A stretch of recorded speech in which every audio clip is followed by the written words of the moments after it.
నమస్తే, జర్నలిస్ట్ మీ కేఎంఆర్. రాష్ట్రంలోని ప్రతి మెడికల్ షాప్లో బీఫార్మసీ, ఎంఫార్మసీ అర్హత ఉన్న అభ్యర్థులు ఖచ్చితంగా ప్రతి మెడికల్ షాప్లో ఉండాలి. వాళ్ళ సమక్షంలోనే ఈ మెడికల్ షాప్లో మెడిసిన్స్ విక్రయాలు జరగాలి. కానీ ఆంధ్రప్రదేశ్లో ఎక్కడ కూడా మెడికల్ షాపుల్లో ఏ ఫార్మసిస్ట్ కానీ ఎంఫార్మ్ చేసిన వాళ్ళు కానీ ఎవరు కూడా ఉండరు. వాళ్ళ సర్టిఫికేట్లు మాత్రమే లామినేషన్ చేసి మెడికల్ షాపులో పెట్టి తూతూ మంత్రంగా ఎవరైతే మెడికల్ షాప్ ఓనర్స్ ఉంటారో వాళ్ళంతా కూడా ఈ విక్రయాలు చేస్తుంటారు. అసలు ఓనర్స్ అమ్మడానికి రైట్ లేదు మెడికల్ షాపులో మందులు. మరి ఫార్మాసిస్ట్ లేకుండా అమ్మవచ్చా? ఔషధ నియంత్రణ శాఖ నిబంధనలు ఏం చెబుతుంది? మెడికల్ షాపులో జరుగుతున్న అమ్మకాల తీరేంటి? ఒక దశలో మెడికల్ షాపుల్లోనే ప్రిస్క్రిప్షన్స్ లేకుండా మెడికల్ షాపులు ఎవరైతే విక్రయాలు చేస్తున్నారో వాళ్ళే పబ్లిక్ వచ్చి ఎవరైనా మందులు అడిగితే వాళ్ళకి కావాల్సిన తలనొప్పో లేకపోతే ఇంకోటో శరీరంలో ఇంకేదైనా అవయవాలకు ఇబ్బందులు ఉంటే వాటికి సంబంధించిన ఇబ్బందులు మెడికల్ షాపులు చెప్తే వాళ్ళే మందులు ఇస్తున్నారు. డాక్టర్స్ ప్రిస్క్రిప్షన్ లేకుండా ఆ ప్రిస్క్రిప్షన్లో డాక్టర్ ఏమి రాసాడో దాన్ని మాత్రమే వినియోగించుకోవాలి. అది లేకుండా ఎట్టి పరిస్థితుల్లో కూడా మెడికల్ షాపులో మందులు విక్రయించకూడదు అనేది ఔషధ నియంత్రణ శాఖ చాలా స్పష్టంగా నిబంధనలు ఉన్నాయి. ఫార్మాసిస్ట్ ఉండాలి, ప్రిస్క్రిప్షన్ డాక్టర్ ఇచ్చిన ప్రిస్క్రిప్షన్ ఉండాలి. ఈ రెండు బేస్ చేసుకుని విక్రయాలు జరగాలి. అసలు ఈ రెండు ఎక్కడా కూడా ఏ మెడికల్ షాపులో కూడా లేవు. చాలా క్లారిటీగా ప్రతి చోట ఇష్టం వచ్చినట్టుగా విక్రయాలు చేస్తున్నారు మెడికల్ షాపుల్లో. మరి మెడికల్ షాపులను తనిఖీ చేయవలసిన డ్రగ్ ఇన్స్పెక్టర్లు కానీ అసిస్టెంట్ డైరెక్టర్లు కానీ వీళ్ళంతా ఏం చేస్తున్నారు? అసలు వీళ్ళు ఎక్కడ ఉన్నారు? వీళ్ళ పర్యవేక్షణ ఏంటి? ఏ జిల్లాలో చూసినా మెడికల్ షాపుల్లో ఎవరిష్టం వాళ్ళదే. కనీసం పొరపాటునో గ్రహపాటునో ఏ యొక్క డ్రగ్ ఇన్స్పెక్టర్ కానీ ఏ మెడికల్ షాప్కి వెళ్ళి తనిఖీలు చేసిన సందర్భాలు ఇప్పటికీ లేవు. ఎక్కడికక్కడ ఒక సిండికేట్ ఏర్పడుతున్నారు. మెడికల్ షాపుల్లో లక్షల రూపాయలు, నెల అయ్యేసరికి కోట్ల రూపాయలు రోజువారే మెడికల్ షాపుల్లో ఓవరాల్గా కోట్ల రూపాయలు లావాదేవీలు జరుగుతుంటాయి. మరి మెడికల్ షాపుల్లో కొన్ని పేరెన్ను గంచిన మెడికల్ షాపులు ఉంటాయి. వాళ్ళు రోజుకి లక్షల కళ్ళ చూస్తారు. వీళ్ళే ఒక సిండికేట్ ఏర్పడతారు. ఒక మెయిన్ ప్రధానంగా ఉన్న 2-3 షాపులు కలిపి సిండికేట్ ఏర్పడతాం.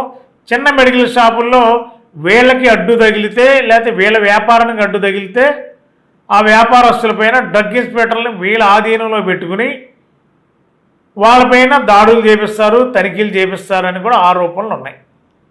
ఖచ్చితంగా అదే జరుగుతుందని కూడా మనకున్న సమాచారం కూడా.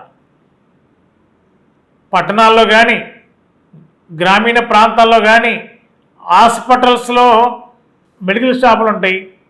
కనీసం మెడికల్ షాపులకి డ్రగ్ ఇన్స్పెక్టర్ ఏనాడన్నా వెళ్ళాడా? ఏ హాస్పిటల్కైనా ఎక్కడికైనా వెళ్ళాడా? వాళ్ళకున్న రైట్ ఏంటి? ఎట్లా విక్రయిస్తారు? ఒక లైసెన్స్ ఉంది, ఫార్మసిస్ట్ ఉన్నారా మెడికల్ స్టోర్లో? లేరు.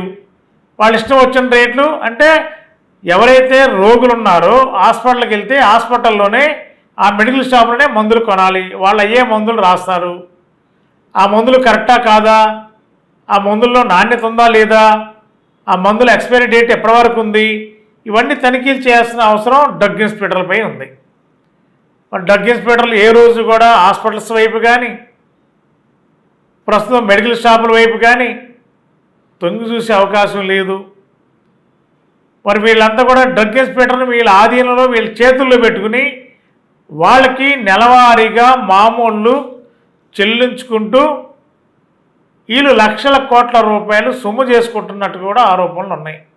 ఒక డ్రగ్ ఇన్స్పెక్టర్ ఒక్కరోజన్నా మెడికల్ షాపు తనిఖీ చేసి ఔషధ నియంత్రణ శాఖ నిబంధనల ప్రకారం నడుస్తున్నాయా లేవా? ఫార్మాసిస్ట్ ఉండాలి, ఎందుకు లేరు?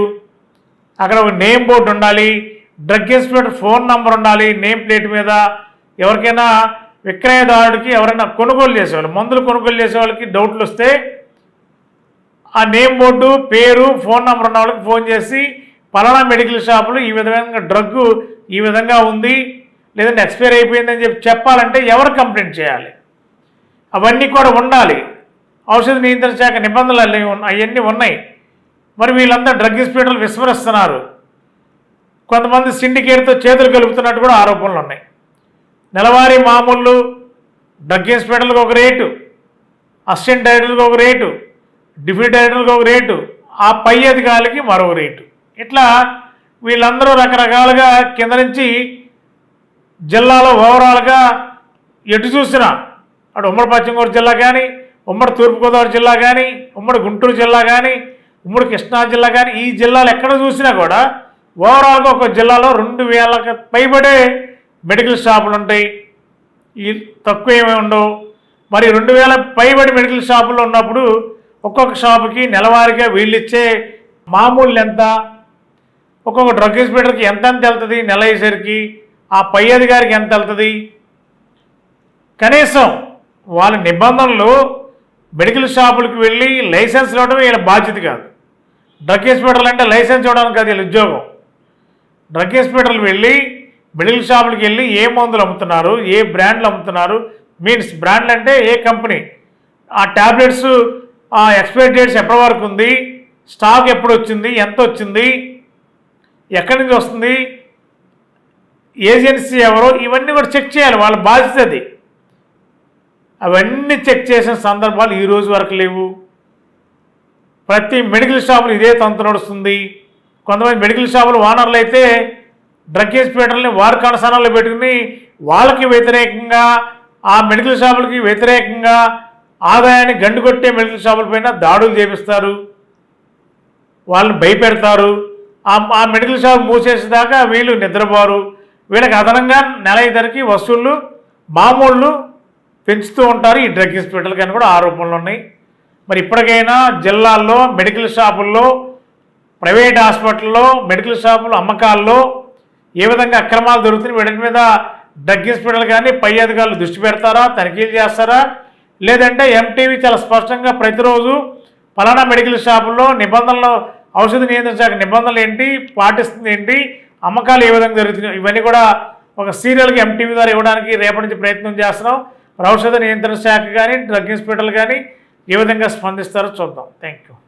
Ashram cancer care, Ashram hospitals, Eluru సంయుక్త పశ్చిమ గోదావరి జిల్లాలోని అత్యుత్తమ క్యాన్సర్ వైద్యం మన ఆశ్రమ్ క్యాన్సర్ కేర్ లో సెంట్రల్ ఆంధ్రాలో తొలిసారిగా 6 డాఫ్ టెక్నాలజీ ద్వారా రేడియోథెరపీ ట్రీట్మెంట్స్ అందిస్తున్న మన Ashram cancer care breast cancer, గర్భాశయ ముఖద్వార క్యాన్సర్, జీర్ణాశయ క్యాన్సర్, బ్రెయిన్ క్యాన్సర్, నోటి క్యాన్సర్, గొంతు క్యాన్సర్, ఊపిరితిత్తుల క్యాన్సర్, బోన్ క్యాన్సర్, అండాశయ క్యాన్సర్, మూత్రకోశ క్యాన్సర్, ప్రొస్టేట్ క్యాన్సర్, చర్మ క్యాన్సర్, ఇలా క్యాన్సర్ వ్యాధి ఏదైనా చికిత్స ఆశ్రమ్ క్యాన్సర్ కేర్ లోనే. బ్రాక్కిథెరపీ, కీమోథెరపీ, రేడియోథెరపీ, సర్జికల్ ఆంకాలజీ సేవలు 24 గంటలు అందుబాటులో. డాక్టర్ ఎన్టీఆర్ వైద్య సేవ, ఎంప్లాయీస్ హెల్త్ స్కీమ్, ప్రముఖ ఇన్సూరెన్స్ కంపెనీల గుర్తింపు పొందిన హాస్పిటల్ మన Ashram cancer care hospital. Ashram cancer care, NH5, Malkapuram, Eluru, Andhra Pradesh. Phone numbers 08812 288 299 94910 44836.